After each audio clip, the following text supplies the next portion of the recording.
Welcome to my channel. मेरे notes तो ये बंडल सीरीज़ हमने स्टार्ट की हुई थी, तो आज हम इस एक बंडल उठाएंगे और कोशिश करेंगे कि इलेक्ट्रोडायनामिक्स का बंडल उठाएं और उसके एमसीक्यूज़ आज हम आपके साथ डिस्कस करें, जो आपके फिज़िक्स के पीपीएससी एफपीएससी के एग्ज़ाम में टेस्ट के अंदर आपकी हेल्प करेंगे। ये क्वेश्चंस बहुत यूनिक डाटा है मेरा, तो लेट्स स्टार्ट। तो व्यूअर, ये मेरे हैंड नोट्स हैं, तो ये नोट्स आपके साथ डिस्कस करते हैं। मैक्सवेल इक्वेशन भी डिस्कस करेंगे और इम्पोर्टेंट ये आपके साथ एमसीक्यूज़ भी डिस्कस करेंगे। इलेक्ट्रोडायनेमिक्स के मोस्ट इम्पोर्टेंट 2 पेजेस एमसीक्यूज़ हैं, तो इनको लेके चलेंगे और उसके पहले हम डिस्कस करते हैं इलेक्ट्रोडायनेमिक्स के हैंड रिटन नोट्स। तो मेरा नाम है हसन नवाज़। तो लेट्स स्टार्ट। यहाँ पे rapidly varying electric and magnetic field, ठीक है, ये this is known as electrodynamics, ठीक है। इसको इलेक्ट्रोडायनेमिक्स के अंदर हम स्टडी करते हैं, बेसिकली ये इलेक्ट्रोडायनेमिक्स कहलाता है। तो सबसे पहले गाज़ीज़ लॉ फॉर द इलेक्ट्रिसिटी के लिए हम उसकी जो इक्वेशंस है उसको डिस्कस कर लेते हैं। डेल ना, यहाँ पे देख सकते हैं, del dot E is equal to curly over एक्सप्लेट naught, this is known as differential form of the Gauss's law for electricity. And यहाँ पे इंटीग्रल फॉर्म की अगर हम बात करें तो हमारे पास इंटीग्रेट यहाँ पे क्लोज लूप है, E dot E electric field है, यहाँ पे D A area is equal to यहाँ पे Q over explain naught, this is the Gauss's law for the electricity in integral form. अब मैक्सवेल इक्वेशंस फर्दर हमारे पास आ जाती है Gauss's law for the magnetism. अब इसकी बात करें तो del dot B is equal to 0, this is differential form, and integrate B dot D A is equal to 0, this is integral form, ठीक है। नेक्स्ट अगर हम बात करें Faraday law of electromagnetic induction या इंडक्शन की बात करें तो del cross E is equal to minus partial B over partial T, rate of change of magnetic flux is equal to electric field. तो this is the Faraday law of electromagnetic induction.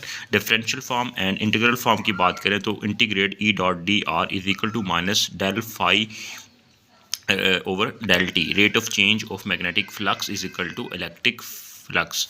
तो ये this is the integral form of the Faraday law. अब Ampere's law की बात करें तो इसको Maxwell modified equations भी इसको हम कहते हैं कि basically del dot B del cross B is equal to mu naught J, यहाँ पे रिलेटिव परमेबिलिटी की वैल्यू है यहाँ पे हमारे। तो उसके बाद ये डिफरेंशियल फॉर्म है और इसकी मॉडिफिकेशन फॉर्म हमारे पास ये भी है, del cross B is equal to relative permeability J plus mu not E naught partial E और पार्शल टी, दिस इज़ इसकी मॉडिफिकेशन फॉर्म है ये। दूसरी हमारे पास है integrate B dot D R is equal to mu naught I, और इसको मॉडिफिकेशन फॉर्म हमारे पास ये है, B dot D R is equal to mu not E naught D, मतलब इंटीग्रेट डेरिवेटिव है फ्लक्स का, डी ओवर डी टी, यहाँ पे फ्लक्स का डेरिवेटिव है इलेक्ट्रिक फ्लक्स का, इसको डिस्प्लेसमेंट करंट भी कहते हैं इस सेम पोर्शन को, ठीक है। तो ये बेसिकली हमारे पास different forms of Maxwell equations हैं। तो अभी यहाँ पे जे रिप्रेजेंट करता है करंट डेंसिटी को, इसको नोट डाउन कीजिएगा। अब गाज़ीज़ लॉ इक्वेशंस की बात करें, Gauss's law equations are independent of the time, यहाँ पे steady time are the symmetrical equations होती हैं, ओबे द डाइवर्जेंस थ्योरम ओबे करती हैं, और क्लोज लूप इंटीग्रल होती हैं बेसिकली ये Faraday law and the Ampere's law equations, ठीक है। अब इनकी बात अगर हम करें तो टाइम डिपेंडेंट होती हैं और ओबे स्टोक्स लॉ को ओबे करती हैं, और क्लोज लूप होता है इसमें, और नॉट सिमेट्रिकल इक्वेशंस होती हैं, ठीक है। दिस इज़ क्योंकि हमारे पास 2 इक्वेशन जो हैं वो यहाँ पे डॉट आ रहा है और 2 इक्वेशन में यहाँ पे क्रॉस आ रहा है, और जिनमें क्रॉस आता है वहाँ पे स्टोक्स लॉ अप्लाई करते हैं, जिनमें डॉट आता है वहाँ वो बेसिकली डाइवर्जेंस कहलाता है। तो ये भी यहाँ पे हमने बातें की हुई हैं कुछ यहाँ पे इक्वेशन से रिलेटेड। फर्दर मूव करें तो हमारे पास पॉइजन इक्वेशन कौन सी होती है, मोस्ट इंपॉर्टेंट इक्वेशन है Poisson equation, differential form of Gauss's law. अगर हम यहाँ पे उसकी हेल्प लें तो हमारे पास यहाँ पे अगर इसको अगर हम यहाँ पे मॉडिफिकेशन फॉर्म में लिखें तो ये डेल डॉट ई जो होता है ये बेसिकली हमारे पास आ जाता है, यहाँ पे ई की वैल्यू यहाँ पे पुट करेंगे डेल डॉट वी, यहाँ पे बी पोटेंशियल है तो इसकी वैल्यू यहाँ पे हम पुट करेंगे तो ये हमारे पास आ जाएगा डेल स्केयर वी, और ये माइनस दूसरी साइड पे चला जाएगा, ठीक है, माइनस करली ओवर एक्सप्लेन नॉट, ठीक है। अब ये बेसिकली हमारे पास कहलाती है पॉइजन इक्वेशन। अब इस पॉइजन इक्वेशन के अंदर अगर हम इसी की हेल्प लें फर्दर तो ये हमारे पास लैप्लेस इक्वेशन बन जाती है। कैसी हेल्प लेनी है, यहाँ पे जो हमारे पास ये चार्ज डेंसिटी होती है बेसिकली, ये हमारे पास करली का सैंपल जो चार्ज डेंसिटी अगर हम 0 रख दें तो हमारे पास इक्वेशन मॉडिफिकेशन होकर हमारे पास del square v is equal to 0, this is known as Laplace equation. Very important, last time competitive exam में ये क्वेश्चन वगैरह पूछा गया है। अब पॉइंटिंग वेक्टर बेसिकली क्या होता है, पॉइंटिंग वेक्टर हमारे पास होता है, एस से डिनोट करते हैं और in the term of the E and B इसको लिखते हैं, E electric field, B magnetic field. अपनी S is equal to E cross B over mu naught, ठीक है, रिलेटिव परमेबिलिटी। अब बेसिकली ये पॉइंटिंग वेक्टर हम direction of the travelling of the electromagnetic waves and the energy transmitted at that time, ठीक है। ये basically हमारे पास हमें बताता है इलेक्ट्रोमैग्नेटिक वेव्स की डायरेक्शन के बारे में और उसकी एनर्जी के बारे में, इसको बताता है Poynting vector. S is equal to यहाँ पे क्रॉस को रिमूव करेंगे, साइन 90 का एंगल आ जाएगा, अगर क्योंकि हमारे पास इलेक्ट्रिक और मैग्नेटिक फील्ड के दरमियान एंगल 90 होता है, ठीक है, जब इलेक्ट्रोमैग्नेटिक वेव्स मूव करती हैं। तो इसलिए हम कहते हैं कि यहाँ पे क्रॉस को मूव करेंगे तो साइन थीटा तो आएगा, साथ 90 डिग्री एंगल आएगा, ठीक है। और यहाँ पे 90 अगर इज इक्वल टू 1 होता है, साइन 91 और हमारे मॉडिफिकेशन होके ये फॉर्म बन जाएगी। अब हमारे पास एक रिलेशन होता है, E is equal to C B, ये भी क्वेश्चन लास्ट टाइम पीपीएससी में क्वेश्चन बना हुआ था, E is equal to C B. इसके अकॉर्डिंग हमारे पास ई की वैल्यू जब यहाँ पे पुट करेंगे तो हमारे पास फार्मूला आ जाएगा, हमारे पास बी की वैल्यू यहाँ पे बेसिकली निकाल के पुट करेंगे तो हमारे पास आ जाएगा E square over C mu naught. This is the other modified form of the Poynting vector. अब basically intensity of the electromagnetic waves को फाइंड करना हो तो उसके लिए फार्मूला कौन सा यूज़ करेंगे, तो I is equal to P over 4 pi R square. This is the formula used for calculate the intensity of the electromagnetic waves at a point source of the electromagnetic waves emitted waves with the equal intensity in all the directions, ठीक है। एक point के ऊपर जहाँ एक source of electromagnetic waves है वहाँ पे उनकी इंटेंसिटी जो होगी वो इक्वल होगी ऑल डायरेक्शन में। यूनिट्स की बात करें तो हमारे पास यूनिट्स जो होता है वो energy flow over time multiply by area होता है। ये पॉइंटिंग वेक्टर की अगर हम फार्मूले से ये यहाँ पे लिखें तो इसके मुताबिक हमारे पास यूनिट निकालेंगे तो हमारे पास आ जाता है हमारे पास watt per metre square. This is the unit of the Poynting vector और वाट हमारे पास एनर्जी का यूनिट होता है, ठीक है, पर यूनिट एरिया में से जो power basically power over area और जितना हमारे पास वहाँ से एनर्जी रिलीज हो रही है किसी एरिया में से। अब travelling of the electromagnetic waves का रिलेशन होता है E is equal to C magnetic electric field और यहाँ पे मैग्नेटिक फील्ड यहाँ पे एम साथ लगा देंगे, ठीक है। मैग्नेटिक के लिए बात कर रहे हैं तो बेसिकली ई ओवर बी आ जाएगा, इसको सिंपल लिखेंगे, इसी रिलेशन को यूज़ किया गया है। बेसिकली यहाँ से हम अगर हम सी को निकालें तो ई बाई सी बन जाएगा, ठीक है, ई बाई बी बन जाएगा, सी को जब सेपरेट करेंगे यहाँ से तो ये फार्मूला हमारे पास बन जाएगा। तो इसको मुताबिक वापस उसी फॉर्म में लिखा गया है और इसको और सी की वैल्यू होती है 1 over mu not E not under root. ये भी लास्ट में पीपीएससी के क्वेश्चन पूछा हुआ था कॉम्पिटिटिव एग्जाम में। और सी की value speed of light 3 × 10⁻⁸ metre per second. यहाँ पे सी की वैल्यू ये हो जाएगी और इसके मुताबिक हम इसको डिफरेंट मॉडिफाई फॉर्म में इसको क्रॉस स्केयर लेके बोथ साइड तो इसका वैल्यू आ जाएगी 1। तो ये भी एमसीक्यूज नेक्स्ट टाइम पूछा जा सकता है। अब इक्वेशन ऑफ कंटिन्यूटी क्या होती है, बेसिकली ये law of conservation of charges base होती है इक्वेशन ऑफ कंटिन्यूटी। और A T plus divergence J is equal to 0, यहाँ पे करंट डेंसिटी जे होता है। अब यहाँ पे del dot J is equal to minus partial यहाँ पे सरफेस चार्ज डेंसिटी और यहाँ पे हमारे पास चार्ज डेंसिटी है, ये पे हमारे पास करली ओवर पार्शल टी। तो ये हमारे पास इक्वेशन ऑफ कंटिन्यूटी कहलाती है। With the help of the equation of the Maxwell find the velocity of the fourth equation of the Maxwell, ठीक है। फोर्थ इक्वेशन ऑफ मैक्सवेल जो हमने पढ़ी है मैक्सवेल इक्वेशन, उसकी हम यहाँ से वेलोसिटी को फाइंड आउट कर सकते हैं, वैलिडिटी को फाइंड कर सकते हैं कि वो सही है या गलत है, ठीक है नहीं सही, क्योंकि वहाँ पे थोड़ी सी कन्फ्यूजन थी उस इक्वेशंस के अंदर बेसिकली। तो ये वैलिडिटी उसकी फाइंड करता है। This equation tell the divergence of the current density is equal to the negative rate of the change of the volume charge density, ठीक है। वॉल्यूम चार्ज डेंसिटी बेसिकली उसी मैथमेटिकली फॉर्म को यहाँ पे define किया गया है। बहुत सिंपल वे में ये नोट्स मैंने लिखे हुए हैं, जो इंपॉर्टेंट चीज़ें हैं वही यहाँ पे डिस्कस की गई हैं, एक्स्ट्रा चीज़ें स्किप कर दी गई हैं। अब मोनोक्रोमैटिक वेव्स कौन सी होती हैं, सिंगल वेवलेंथ हो, सिंगल फ्रीक्वेंसी हो, सिंगल कलर हो और लेज़र लाइट जैसे एक्स रेज, ये हमारे पास मोनोक्रोमैटिक वेव्स कहलाती हैं। अब प्लेन वेव्स कौन सी होती हैं, the whose vibration lie in the same